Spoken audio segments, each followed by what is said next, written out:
ഞാൻ കേട്ടോ, എനിക്ക് ഈ മുജാഹിദ് പ്രസ്ഥാനത്തോട് മറുപടി പറയുന്ന സ്വഭാവമായിരുന്നു. ഈ പ്രസ്ഥാനത്തോട് ഞാൻ ശത്രുവായിരുന്നു. പിന്നെ ഞാൻ ഈ പ്രസ്ഥാനത്തോട് അടുക്കുന്നത് എങ്ങനെയെന്നറിയോ? ഞാന് ആദ്യമായി എന്റെ ഭാര്യയുടെ പിതാവാണ് റഹ്മാനിയ അറബി കോളേജ്, കടമേരി അറബി കോളേജിന്റെ അസിസ്റ്റന്റ് പ്രിൻസിപ്പാളായിരുന്നു എന്റെ ഭാര്യ പിതാവ്. മനസ്സിലായില്ലേ?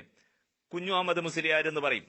അദ്ദേഹത്തിന്റെ മൂന്നാമത്തെ മകളെയാണ് ഞാൻ വിവാഹം കഴിച്ചിട്ടുള്ളത്. അദ്ദേഹം കടമേരി കോളേജില് ഇബ്നു ഹജറിന്റെ തുഴഫ ഉദ്ഘാടനം ചെയ്യാണ്. മൂപ്പരെ കൊണ്ട് ഉദ്ഘാടനം ചെയ്യിപ്പിക്കുന്നത്. മൂപ്പരെ അവിടെ മുദരിസായിട്ട് എടുത്തുകൊണ്ട് ആ തുഴഫ ഉദ്ഘാടനം ചെയ്യാൻ ചെറുശ്ശേരി സൈനുദ്ദീൻ മുസ്ലിയാരും സമസ്തന്റെ പ്രസിഡന്റ് അസേരി തങ്ങളും വരികയാണ്. അസേരി തങ്ങൾ തുഴഫ ഉദ്ഘാടനം ചെയ്യാണ്. തുഴഫ ഉദ്ഘാടനം ചെയ്യുമ്പോൾ അസേരി തങ്ങൾ പറഞ്ഞെന്താ അറിയോ? ഈ കിതാബിനൊരു വ്യാഖ്യാനുണ്ട്. ആ വ്യാഖ്യാനം ലോകത്ത് എവിടെയില്ല, കൈറോ യൂണിവേഴ്സിറ്റിയിലുള്ളത് കാരണം. ആ കിതാബാണ്ട് എടുത്തു നോക്കിയാണ്ടല്ലോ ഏത് വഹാബിക്കും അതിൽ മറുപടി ഉണ്ട് എന്ന് പറഞ്ഞു. മനസ്സിലായില്ലേ? അങ്ങനെ ചെറുശ്ശേരി സൈനുദ്ദീൻ മുസ്ലിയാര് കടമേരി കോളേജിലുള്ള ദർസുൽഘാടനം കഴിഞ്ഞ് തിരിച്ചു പോരുമ്പോ വൈക്കെന്ന് ചോദിക്കാ തങ്ങൾ പാപ്പാനോട്, സമസ്തന്റെ പ്രസിഡന്റിനോട്, തങ്ങളെ അങ്ങനെ ഒരു കിതാബ് ഉണ്ടെങ്കിൽ കൈറോയിൽ നിങ്ങൾ അതിന് തിരിച്ചു കൊണ്ടുവരും, നമുക്ക് ഫോട്ടോ കോപ്പി എടുത്ത് തിരിച്ചു കൊടുക്കാലോ, എന്നാ വലിയൊരു സൗകര്യമായല്ലോ എന്ന്. അപ്പൊ സമസ്തന്റെ പ്രസിഡന്റ് സമസ്തന്റെ സെക്രട്ടറിനോട് പറയുന്ന മറുപടി എന്താരോ? സൈനുദ്ദീൻ മുസ്ലിയാരെ, നിങ്ങൾക്ക് വല്ല പിരാന്തുണ്ടോ? അങ്ങനെ ഒരു കിതാബുമില്ല, ഒരു വ്യാഖ്യാനമില്ല. അങ്ങനത്തൊക്കെ ഉണ്ട് എന്ന് പറഞ്ഞാലല്ലേ നമ്മൾ ഈ യുവാക്കളായിരിക്കുന്ന ഈ പ്രാസംഗികന്മാര് മറ്റോന്റെ നെഞ്ഞത്ത് കയറുള്ളൂ. അതിനു വേണ്ടിയാണ് നമ്മൾ അങ്ങനെ പറഞ്ഞത്. ആരാ പറയുന്നറിയോ? സമസ്തന്റെ പ്രസിഡന്റ്. ആരോടാ പറയുന്നറിയോ? സമസ്തന്റെ സെക്രട്ടറിനോട്. ഇത് സമസ്തന്റെ സെക്രട്ടറി എന്നോട് പറഞ്ഞത് എപ്പോഴാ അറിയോ? ഞാനും 11ഓളം സമസ്തന്റെ പണ്ഡിതന്മാരായിട്ടുള്ള ആളുകളും പിന്നെ ചെറുശ്ശേരി സൈനുദ്ദീൻ മുസ്ലിയാരുടെ വീട്ടിലേക്ക് ഒരു കാര്യത്തിന് ചെല്ലുകയാണ്. ആ കാര്യം ഞാൻ ഇപ്പോൾ പറയുന്നില്ല. അപ്പോൾ ചെറുശ്ശേരി സൈനുദ്ദീൻ മുസ്ലിയാർ ഞങ്ങളോട് പറയാം, നിങ്ങൾ സമസ്തന്റെ പ്രസിഡന്റ് അസ്ഹരി തങ്ങൾക്കെതിരെ ഒരു പരാതി എഴുതി തരണം. ഞാൻ പറഞ്ഞു, തങ്ങൾക്കെതിരെ പരാതി എഴുതി തരാൻ പറ്റൂല, അത് കുരുത്തക്കേട് ഉണ്ടാവുമല്ലോ എന്ന് പറഞ്ഞു.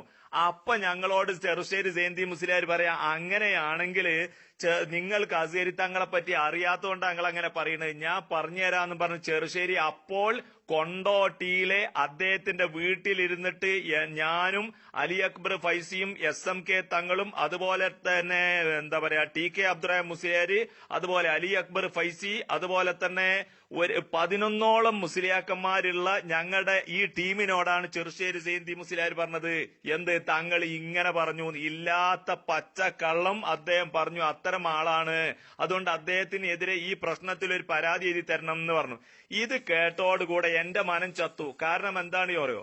ഞാൻ ദർസ് നടത്തുന്ന പള്ളിയിൽ വെച്ചിട്ട് അവിടെ ഒരു തൗഹീദ് സ്വീകരിച്ച ഒരാള് സുബൈക്ക് നമസ്കരിക്കാൻ വേണ്ടി നിൽക്കുമ്പോ അവിടെ അദ്ദേഹം കുനൂത്തിൽ പങ്കെടുക്കൂല. അങ്ങനെയുള്ള ആളെ പള്ളിക്ക് വരാൻ പാടില്ല എന്ന് പറഞ്ഞുകൊണ്ട് അദ്ദേഹത്തിനെതിരെ പള്ളി വിലക്കി. എന്നിട്ട് അദ്ദേഹം ആ നാട് വിട്ട് വേറെ നാട്ടിലേക്ക് വീട് വിറ്റ് പോയിട്ടുണ്ട് ഞാൻ കാരണം. മനസ്സിലായില്ലേ? എനിക്ക് അയാളെയാണ് അപ്പൊ ഓർമ്മ വന്നത്. അങ്ങനെ ഞാൻ എന്ത് ചെയ്തു എന്നറിയോ?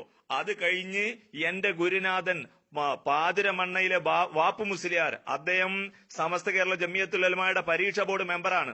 അദ്ദേഹത്തോട് ഞാൻ ചെന്നിട്ട് പറഞ്ഞു, അല്ല ഉസ്താദെ, ഇപ്പതാ പുതിയതായിട്ടൊരു പ്രശ്നം വരുന്നു. ഞാൻ ഈ കഥയും പറഞ്ഞു. എന്നിട്ട് ഉസ്താദിനോട് പറഞ്ഞു, ഇപ്പൊ മുസ്തഫ ഫൈസി പലിശ ഹലാലാണെന്ന് പുസ്തകം എഴുതിയിട്ട് AP സമസ്തനെയും EK സമസ്തനെയും വാദപ്രതിവാദത്തിന് വെല്ലുവിളിച്ചിട്ടുണ്ടല്ലോ, എന്താ രണ്ട് സമസ്തയും ഈ വാദപ്രതിവാദം ഏറ്റെടുക്കാത്തത്?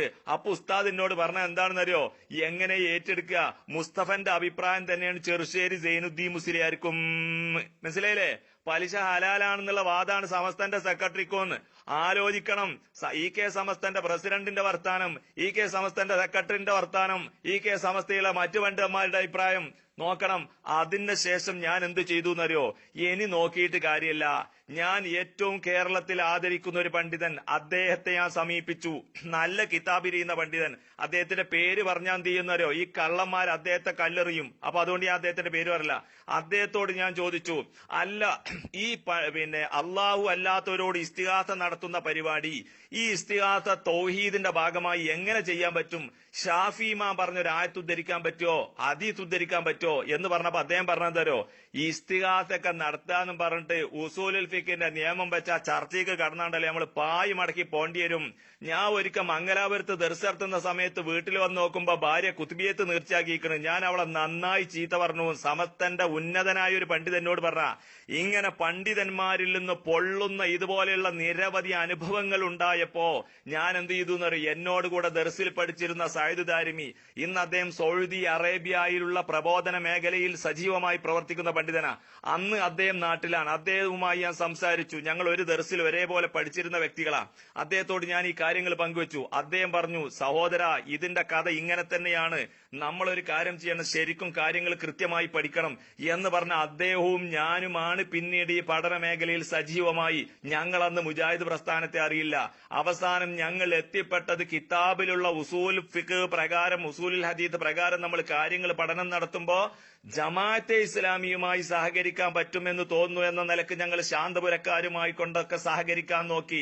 പക്ഷേ ശാന്തപുരവുമായി ബന്ധപ്പെട്ട് നോക്കുമ്പോൾ വളരെ ഗുരുതരമായ അപകടം അവിടെ ഉണ്ട് എന്ന് ഞങ്ങൾക്ക് ബോധ്യമായി. അത് കഴിഞ്ഞ് ഞങ്ങൾ എന്ത് ചെയ്തു എന്നറിയോ? ഈ മുജാഹിദ് പ്രസ്ഥാനത്തിന്റെ പണ്ഡിതന്മാരുടെ പ്രവർത്തനങ്ങളെ വിലയിരുത്തി. അതിൽ നിന്ന് ഞങ്ങൾക്ക് കൃത്യമായി ബോധ്യമായി പഠിച്ചത് പറയാൻ പറ്റുന്ന മേഖല ഇവിടെയാണ്. അങ്ങനെയാണ് ഞങ്ങൾ ഈ ഭാഗത്തേക്ക് വന്നത്. അതിന്റെ വിശദാംശങ്ങള് സുന്നി അഡ്മിൻ ഒരു ദിവസം ഒഴിവുള്ള സമയത്ത് എവിടെയാണോ നിങ്ങൾ എങ്കിൽ നമുക്ക് പ്രൈവറ്റിലൊന്നും ഇരിക്കുക, അപ്പൊ പറഞ്ഞുതരാം. മനസ്സിലായില്ലേ? അപ്പൊ ഈ ജാതി വളരെ പൊള്ളുന്ന സത്യങ്ങളുടെ അനുഭവത്തിന്റെ വെളിച്ചത്തിൽ ഞങ്ങൾക്കൊക്കെ തിന്നാൻ തന്ന ആളുകൾ, ഓതി പഠിക്കുമ്പോ തിന്നാൻ തന്ന ആളുകളുണ്ടല്ലോ, ഞങ്ങൾ പഠിച്ചത് പറയുന്നുള്ള നിലക്കാ പറ്റ തിന്നാൻ തന്നിട്ടുള്ളത്, പരലോകത്ത് അവറ്റ ചോദ്യം ചെയ്യുന്നുള്ള നിലക്കാണ്. അതുകൊണ്ടാണ് ഞങ്ങൾ ഈ മാർഗം സ്വീകരിച്ചത്. മുജാഹിദ് പ്രസ്ഥാനത്തിന്റെ ഔദ്യോഗികമായി മുജാഹിദ് പ്രസ്ഥാനം ഇറക്കിയ ഖുർആൻ പരിഭാഷ, അമാനി മൗലവിന്റെ ഖുർആൻ പരിഭാഷ ഞാൻ ദർസ് നടത്തുന്ന കാലത്ത് എനിക്ക് സമസ്തന്റെ ഉന്നതനായ ഒരു പണ്ഡിതൻ എന്റെ കയ്യിൽ ഖുർആൻ പരിഭാഷ കൊടുന്നിട്ട് പറഞ്ഞെന്തരോ, ഈ ഖുർആൻ പരിഭാഷക്ക് കടപിടിക്കുന്ന ഒരു ഖുർആൻ പരിഭാഷ ലോകത്ത് ഒരു മലയാളി എഴുതിയിട്ടില്ല. സമസ്തന്റെ സമുന്നതനായ ഒരു പണ്ഡിതനാ എന്നോട് പറഞ്ഞത്. മനസ്സിലായില്ലേ? കിതാബ് തിരിയുന്ന ആലിമീങ്ങൾക്കറിയാം മുജാഹിദ് പ്രസ്ഥാനത്തിന്റെ കയ്യിൽ ആയുധം എന്താണെന്നുള്ളത്. അപ്പൊ അതുകൊണ്ട് എന്റെ സഹോദരങ്ങളോട് ഇത് പറയാൻ ഞാൻ നിർബന്ധിതരായതാണ്. അതുകൊണ്ട് നിങ്ങൾ ഇതൊന്ന് ഉൾക്കൊള്ളണം എന്ന് മനസ്സിലാക്കിയാണ്. ഇത് ഞാൻ പറയേണ്ടത് എന്തുകൊണ്ടാ? ഇവരുടെ പണ്ഡിതന്മാർക്ക് എന്റെ ചോദ്യത്തിന് മറുപടി അറിയാലോ. അപ്പൊ എങ്ങനെയാണ് ഞാൻ മുജാഹിദ് പ്രസ്ഥാനത്തിൽ എത്തിപ്പെട്ടതെന്ന് അറിയണത് നല്ലതാണല്ലോ.